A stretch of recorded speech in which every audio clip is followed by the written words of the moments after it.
Hey everyone, welcome back. It's already mentioned in the story, but I'm gonna go ahead and mention it here as well.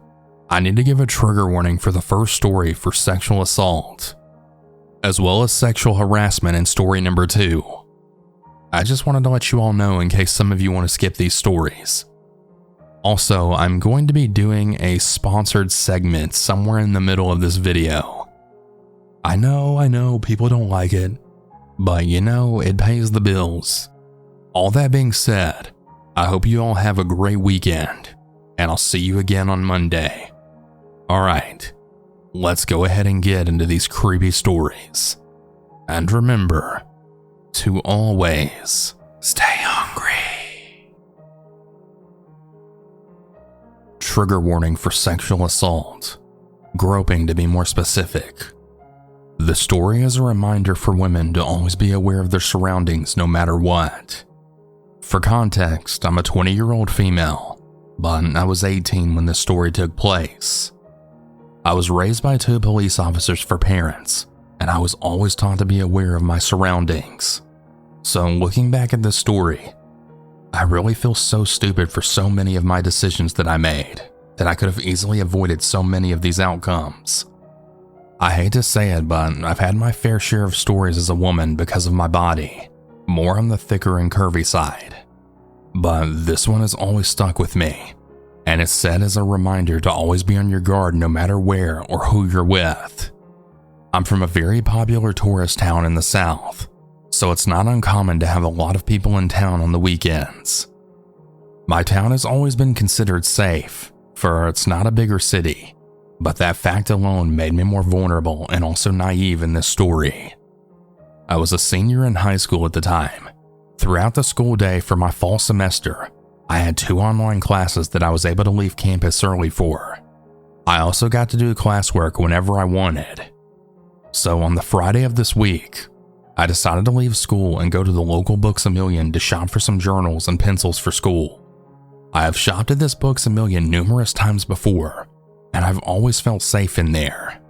I pulled into the parking lot and I parked on the side of the building, for it was the closest space to the front door. As I was parking, I noticed 4 older men sitting and standing at a bench that was right next to the front door. I walked out of my car and headed to the front door as usual. As I was heading my way inside the store, I looked over towards the group of men, and instantly, I felt something off. The men looked towards my way, and the way they looked at me made me feel really uncomfortable. One of the men, who was about my dad's age, if not older, was looking me up and down as if I was a piece of meat. Red flags were totally going off in my head, but for some reason, I decided to ignore them and just get inside the store. So I walked quicker to the front door. One of the men smiled at me and nodded his head, indicating a hello. Another thing about where I'm from is it's not very uncommon to say hello to people. You would just say hi and move on. So on instinct, that's what I did. I just nodded my head quickly and awkwardly before going inside the store. Looking back, I feel so stupid for doing that. I feel like I just gave them an invitation for what happened next. I went inside the store and I looked around for about 20 minutes at books, trying to just forget what had just happened outside and the uneasiness, as well as that retching feeling in my gut. I then finally went over to where the journals were. I was looking at the journals when again, I felt uneasy. My gut was telling me to get out of the store. Not a few seconds later, I had noticed something dark in my peripheral vision. I turned around and I found the same man from before that was sitting outside. The one that nodded towards me. He was standing right beside me now. He was standing super close to me to the point where I could smell a strong weed stench right off of him. I took a few steps away from him and I just stood there in shock while my gut was screaming at me to get the hell out of there. The man, who looked older than the one looking me up and down from earlier, shoved his hands in his pockets, and he then smiled at me in a way that sent shivers down my spine. He looked at me perversely, then said, "Hi, young lady. I just want to say that you're one fine, pretty girl. Do you have a boyfriend?" At this point, my adrenaline started kicking in, as well as my anxiety. Trying to walk away from the aisle we were in, I muttered, "Thank you, but I'm not interested."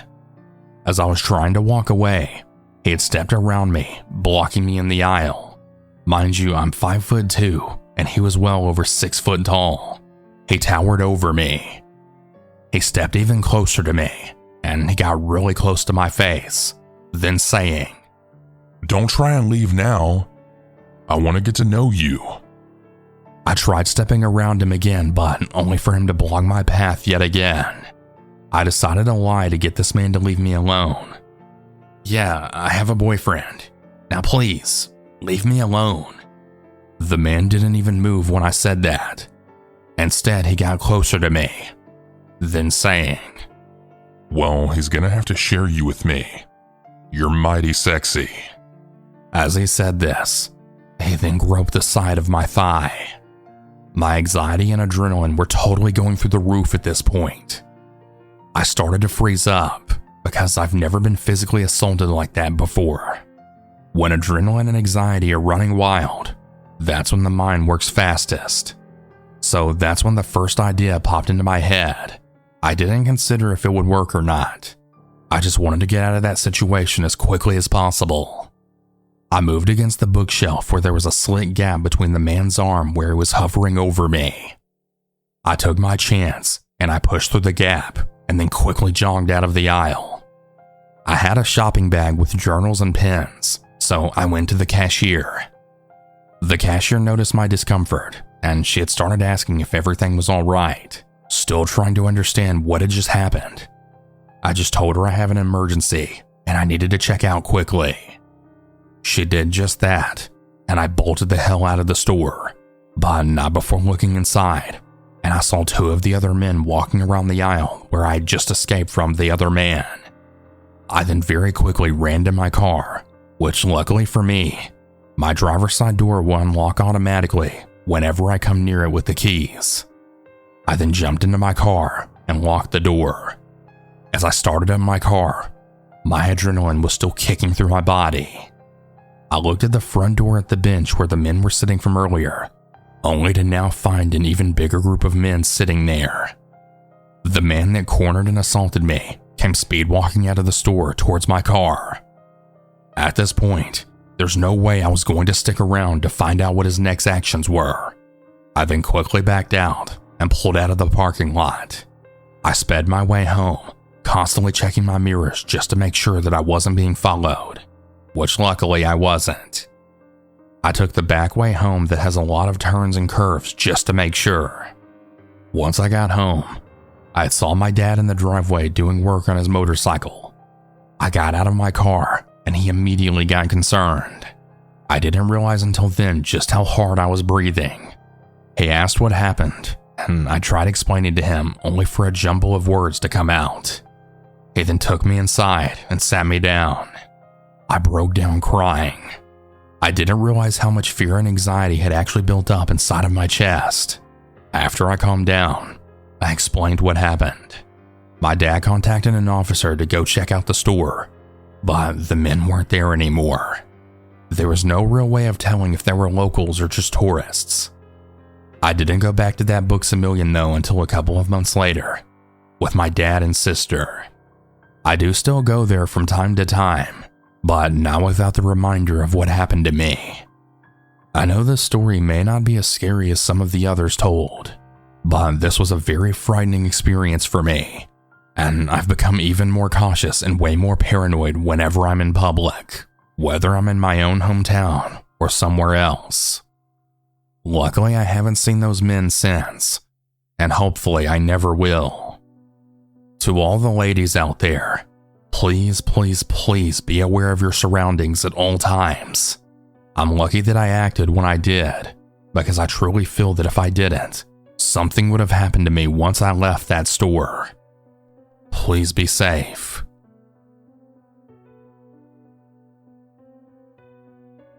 This happened in 2005 when I was 17. One night, I decided to go do some shopping at a Kmart. Yeah, it was back when we still had a Kmart in the North American state I live in, so it was a long time ago. Anyways, I was in the store looking at the clothes when I see this creepy middle-aged guy looking at me awkwardly. I didn't think too much of it, but I still gave him a playful wave and continued my shopping. I remember it like it was yesterday. So I remember exactly what happened and where in the store I went to. I went to the electronics department to get some new stuff for my PlayStation. Then after I checked out, the same guy from before was right behind me. He asked if I was going home. I told him I was, even though I was actually just going to a friend's house. He then asked me how old I was. I told him I was 17, and he actually had the audacity to tell me I looked really hot for my age. One of the employees actually saw how uncomfortable I looked, as well as the guy being weird to me, and she confronted the guy, saying to him how she's seen him doing this to other customers, and that if he didn't leave the store, they would call the police. That was when he totally flipped out, and eventually left the store. I thanked the woman, and she said she had seen him do it to many other customers before. One other time when I went there, the same woman that helped me with that situation I had with that creepy guy said that he was doing what he did to me to another customer who was only a 13-year-old girl. Then she said when the manager saw it, he called the police, and the same guy was actually a pedophile and a registered sex offender. He was eventually arrested and permanently banned from ever entering that store again. I never saw the guy again after my experience. That store sadly closed down for good 1 decade later in 2015, but I thank my lucky stars to this day that that woman helped me out of it with that guy.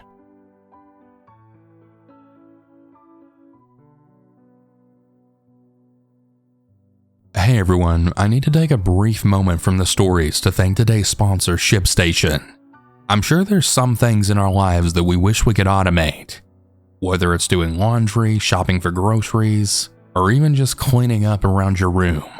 Well, we live in an increasingly automated world, but some things still require tedious manual work. Luckily, for e-commerce business owners, shipping is no longer a manual task thanks to ShipStation. It's so incredibly easy to use the ShipStation dashboard to manage your orders. One of my favorite things is the free trial and quick setup, as well as their shipping rates. Compared to other companies, you'll truly save so much more with ShipStation. They make it so easy to automate every shipping task for all your orders for every marketplace in just one dashboard. So if you have an online shop, like Amazon, Etsy, eBay, Shopify, or even Instagram, this is perfect for you. Also, you'll get 84% off USPS and UPS rates. Spend more time growing your business when you automate shipping tasks with ShipStation. Go to ShipStation.com and use code Cannibal today and sign up for your free 60-day trial. That's ShipStation.com, code Cannibal.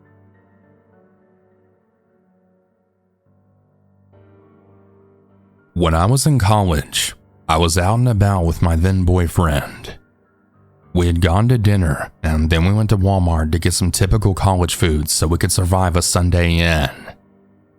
I was dressed up in a casual dressy fit.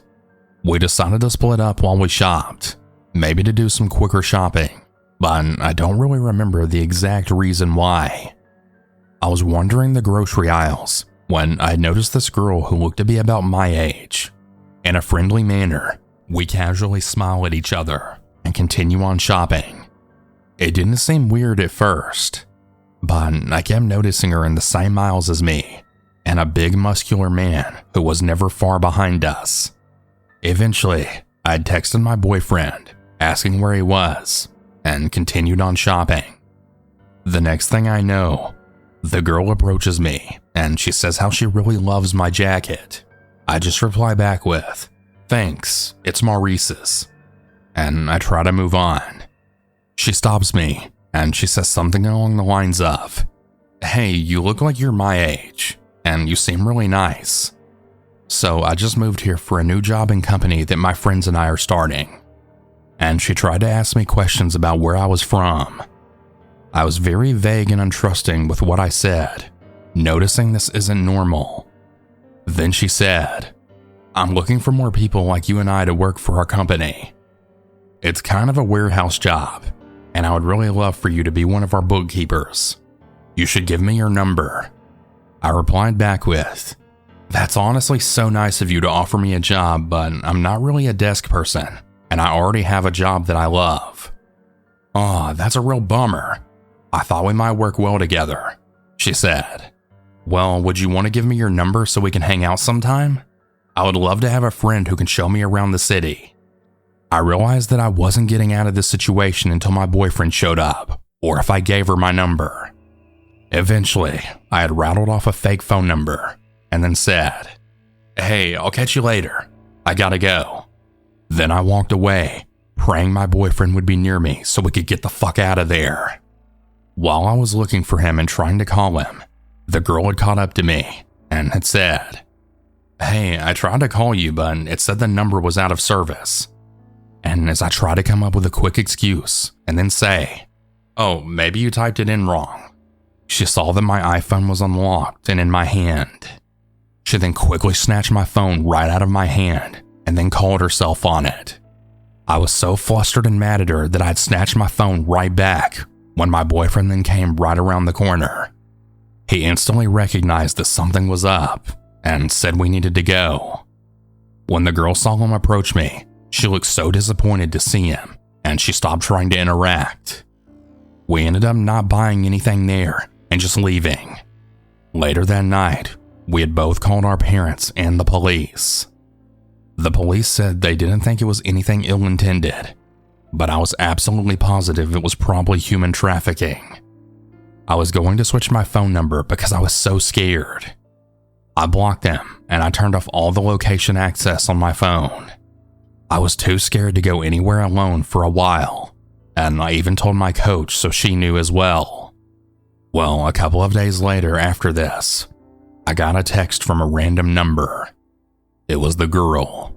She had sent me a picture of one of my best friends who was out drinking downtown with some of her other friends. The text said, "So I met your best friend. She gave me your number because I told her I was looking for new friends. She showed me a picture of you, and I said, what a coincidence. I met her the other day, and I lost her number when I got a new phone." About 2 minutes later, I got a text from my best friend that said, "So I gave your number to some girl who wants to make friends around here, and she's looking for people to join her business. And since I'm gonna be moving this week, I thought of you." I totally freaked out. I couldn't believe she was actually with her, and I told her to get away and to not leave alone with her. I stayed up all night totally worried until my best friend got home. She said that she was fine though, otherwise I would have gone to pick her up.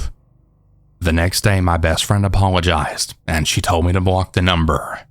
My friend in her group tried to ditch her, but she kept showing up at the bars they were at.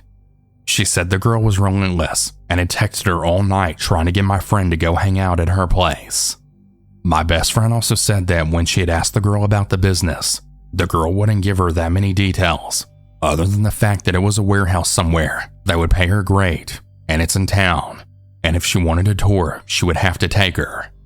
Well, we never did end up hearing from this girl again. So today I was listening to a podcast, and they had mentioned different sex trafficking tactics.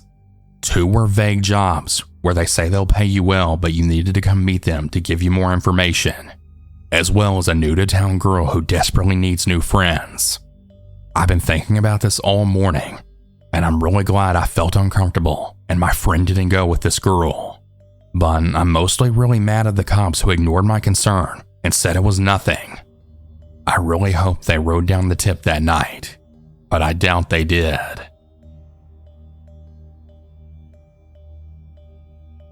Okay, so the more that I've thought about this, the more freaked out that I've gotten. So I was at a Home Depot just about a month ago, and there was a group of 2 men as well as a woman also in the store. It was about 9 p.m. and there weren't that many people left in the store. I had heard one of the men comment that he liked my outfit, and I then said thank you right over my shoulder, and didn't think much of it. I then heard him say something softly to the woman with him, but I couldn't hear what it was. A few minutes later, I walked down an aisle, and there they were. When I went to walk past, one of the men stuck his hand out in front of me for me to shake it, also blocking my path. He looked like a fairly normal, average redneck type of guy. He was with a woman that looked about the same vibe as him, but there was another man with him that looked homeless.